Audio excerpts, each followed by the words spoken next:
और rapid fire round की शुरुआत मैं करता हूं आपसे अंसार रजा। क्या पंडित नेहरू की वजह से आज भी पाकिस्तान समस्या है, हां या ना? पंडित नेहरू की वजह से क्या आज भी पाकिस्तान समस्या है, हां या ना?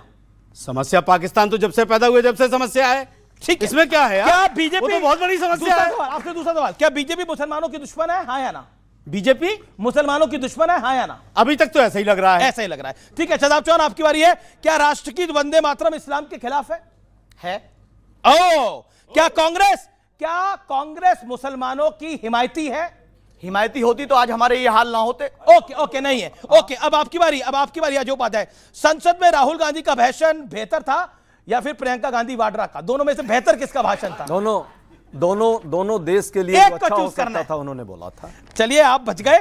बिहार में हार के लिए कौन जिम्मेदार है, तेजस्वी यादव या राहुल गांधी? यंत्र तंत्र षड्यंत्र चुनाव अच्छा आयोग। चलिए बहुत बढ़िया। ओके, मैं रुक करता हूं आपका अमित जमाई साहब। क्या बीजेपी की जीत हमेशा ईवीएम की वजह से होती है, हां या ना? नहीं, ईवीएम तो कारण है ही है उसमें, और वोट चोरी सबसे बड़ा कारण है जी।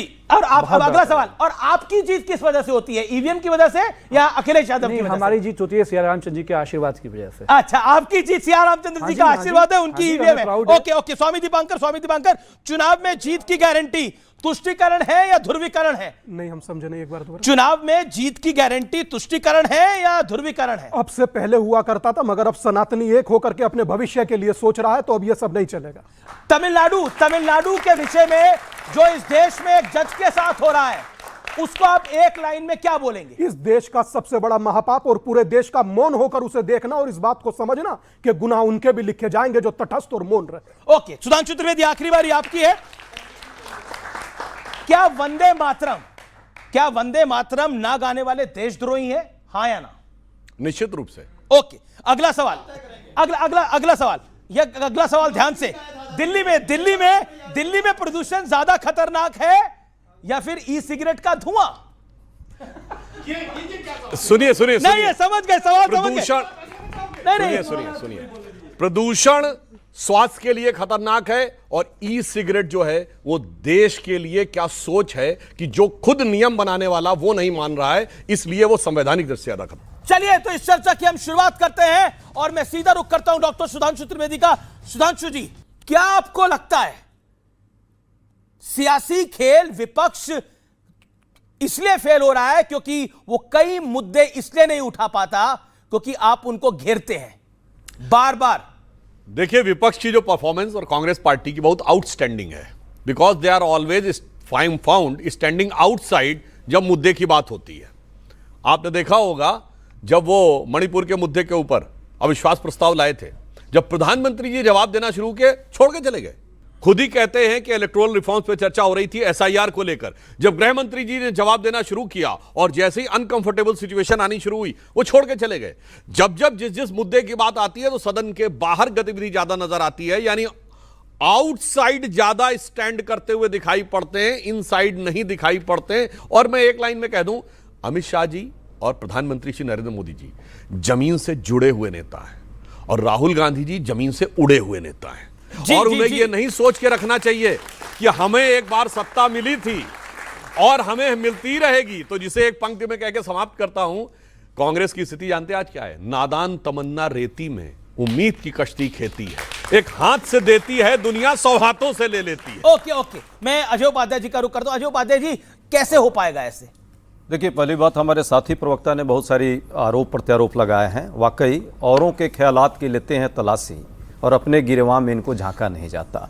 सच्चाई ये है कि मणिपुर पर जब चर्चा हो रही थी तो मात्र प्रधानमंत्री जी ने मणिपुर शब्द 8 सेकंड में बोला और 180 मिनट उन्होंने पार्लियामेंट में अनाप शनाप बोला। अब क्यों होना चाहिए, सबको पता है, वो पूरा रिकॉर्डेड है, डिबेट है लोकसभा में। क्या आप लोग समझ क्यों नहीं पा रहे? 370 का विरोध करते हैं, राम मंदिर का विरोध करते हैं, राम मंदिर आप अभी तक नहीं गए, और तो और जिस जज ने हिंदुओं के पक्ष में तमिलनाडु हाईकोर्ट में फैसला दिया, उस जज का आप इंपीचमेंट लेकर आए हैं, और उस इंपीचमेंट को साइन करके प्रियंका गांधी वाड्रा भी कहां खड़ी थी, और आपको लगता है कि आपको वोट पड़ जाएगा उसके बाद? वोट पहली चोरी बात- तो आप खुद करवा रहे हैं पहली अपने आप बार से। राम मंदिर की बात की है। राम मंदिर और राम के प्रति सबकी आस्था है और आस्था व्यक्तिगत गए आप अभी आस्था तक राम है। मंदिर? मैं खुद जाकर के आया नहीं, हूं। नहीं, मैं पूछ रहा हूं, अरे राहुल भाई, गांधी मैं गए खुद करके- राम फिर मंदिर राहुल अभी तक? गांधी पर जब पहले अखिलेश मुझसे यादव पूछते जी हैं, गए फिर राम राहुल मंदिर गांधी अभी पर आ तक? जाते पीढ़ियां हैं। जा चुकी हैं। सुनिए ये राम मंदिर कौन जाएगा नहीं जाएगा व्यक्तिगत बिल्कुल आस्था है। व्यक्तिगत मैं मामला गया है, हूं और मैं लेकिन आया तब हूं। आपने बोला सुनिए, था हम अभी नहीं दूसरी जाएंगे, बात- बाद में दूसरी जाएंगे। बात सुनिए और ना। बाद में गए अरे क्या? भाई सुनिए तो, आप खाली यही काहे को इतना मेहनत करते हैं भाई? वो तो आपको मेहनत रियलाइज करेंगे नहीं सर, कर रहे हैं। मेहनत करनी भाजपा पड़ेगी वाले हमें। आपको मान ही हमारे नहीं कोई रहे बाप हैं। दादा थोड़ी है। आपको मान ही नहीं रहे हैं और आप झूठ में मेहनत करते हैं। इतना मत मेहनत कीजिए। सुनिए, अब इन्होंने कहा है खड़गे जी पर। नहीं, क्या अरे झूठ भाई, में मेहनत? सुनिए ना। नहीं, क्या अरे झूठ में सुनिए मेहनत? भाई। अरे नहीं, आज गए राहुल सुनिए ना गांधी, भाई। अगर राहुल गांधी गए तो यह बताइए, अच्छा, गए राहुल बताइए, गांधी? भाजपा वाले आपको नहीं, मान ही आपने नहीं उस रहे जज हैं। का- आप उस गृह जज का भी मंत्री ने impeachment सरेआम लेकर आए कह ना, दिया जिसने- कि अमीश जिसने देवगन जी तमिलनाडु आप हाई कोर्ट में बेवजह फैसला यहाँ दिया पे है। मत आप मेहनत समाजवादी कीजिए। पार्टी आपको नहीं कोई शिवसेना रिकॉग्नाइज कर उबाटा। रहे हैं। आपने जो चर्चा की है अभी, कहां की कहानी बता रहे हैं। सच्चाई ये है, कहानी नहीं, सच ऐसा बता ही रहा हूं मैं आप- आपको। सुनिए ना, वंदे मातरम शब्द में वंदे भारत 20 बार इनके सारे प्रतिनिधियों ने बोला। वंदे मातरम पार्लियामेंट के पटल पर प्रधानमंत्री वंदे भारत बोल रहे थे, वंदे मातरम नहीं बोल पा रहे थे। अपनी योजनाएं बता रहे बात थे। ये है, ये वंदे मातरम की बात करते हैं। देखिए अभी हम वंदे मातरम पर चर्चा कर रहे हैं। मैंने जो सवाल पूछा, तमिलनाडु के हाई कोर्ट के जज के इंपीचमेंट को लेकर आए हैं, और वो इंपीचमेंट किस विषय पे लेके आएंगे, जनता जनार्दन, आपको जब वो पता लगेगा तो आपके पैरों के तले से जमीन निकल जाएगी। एक हिंदू पक्ष में फैसला आता है और उसके बाद समूचा विपक्ष, समाजवादी पार्टी, कांग्रेस पार्टी, शिवसेना, उद्धव ठाकरे की तक की पार्टी, ये सब एक साथ आ जाते हैं और उस जज को इंपीच करने की बात करते हैं जो उस पक्ष में फैसला देता है। सोचिए, और लोकतंत्र के पैरोकार वहां सिक्योरिटी प्रोवाइड नहीं कर रहे वहां दिया जलाने के लिए। सोचिए, इसी देश के लोकतंत्र में ये हो रहा है और ये सब लोग लोकतंत्र के पैरोकार हैं। स्वामी दीपांकर, इस देश में एक जज का इंपीचमेंट इसलिए हो रहा है क्योंकि उसने हिंदू पक्ष में फैसला दिया है। कहानी उसका दोष ये है। अमीश भाई, मैं एक बात कहना चाहता हूं, इससे मैं लोकतंत्र बढ़ रहा है इससे। मैं यकीन मानिए, मैं सिर्फ इसी विषय के लिए आज डिबेट ज्वाइन किया हूं। मेरा और बहुत सारी चीजों में आज रुचि नहीं है, सिर्फ इतना सा है। आप सब लोगों को अमीश भाई ने प्रस्ताव लेके आए हैं इंपीचमेंट का। मगर विपक्ष को सिर्फ इसलिए प्रस्ताव लाना था कि उन्होंने कहा सीआईएसएफ के जवान लेकर जाएं और वहां पर स्तंभ पर दिया जलाकर आए। Yes! और वो सदियों से दिया जलता आ रहा है। आखिरकार हिंदू का कार्तिकेय मंदिर पर, कार्तिकेय को वहां मुर्गन कहते हैं, कार्तिकेय मंदिर पर दिया जलाना गुनाह कैसे है? और अगर जज ने जजमेंट दिया जाकर जलाओ, तो उस जज के विरुद्ध समूचा विपक्ष खड़ा क्यों हो गया? मैं ये बात आज, मैं यकीन मानिए, मैं आपके साथ, मैं यहां खड़ा होकर नहीं पूछना चाहता था, मैं वहां खड़ा होकर पूछना चाहता था कि आखिरकार हिंदू का इस देश में निरपराध होना सबसे बड़ा अपराध है।